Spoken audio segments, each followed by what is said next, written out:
Henley passport সূচক 2026 অনুযায়ী বিশ্বের শক্তিশালী পাসপোর্ট সূচকে বাংলাদেশের অবস্থান 93তম। যুক্তরাষ্ট্র ও ইরানের মধ্যে দ্বিতীয় দফায় পারমাণবিক যুদ্ধ সংক্রান্ত বৈঠক কোথায় অনুষ্ঠিত হয়? Geneva, Switzerland. জাতিসংঘের উন্নয়ন কর্মসূচি ইউএনডিপি এর তথ্যমতে সুশাসনের উপাদান কয়টি? 9টি। দেশের সর্ববৃহৎ ও নবম সরকারি রপ্তানি প্রক্রিয়াকরণ অঞ্চল ইপিজেড নির্মিত হচ্ছে কোন জেলায়? পটুয়াখালী।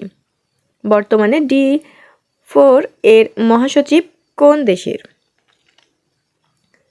পাকিস্তান। সম্প্রতি ইসরায়েলের সরকার ফিলিস্তিন ভূখণ্ডের যে অংশে রাষ্ট্রীয় সম্পত্তি হিসেবে অনুমোদন দিয়েছে পশ্চিম তীর। কাচিন বিদ্রোহী গোষ্ঠী কোন দেশের? মিয়ানমার। জাহাজ নির্মাণ শিল্পে শীর্ষ দেশ? চীন। ত্রয়োদশ জাতীয় নির্বাচনে নারী সংসদ সদস্য নির্বাচিত কতজন? 7 জন।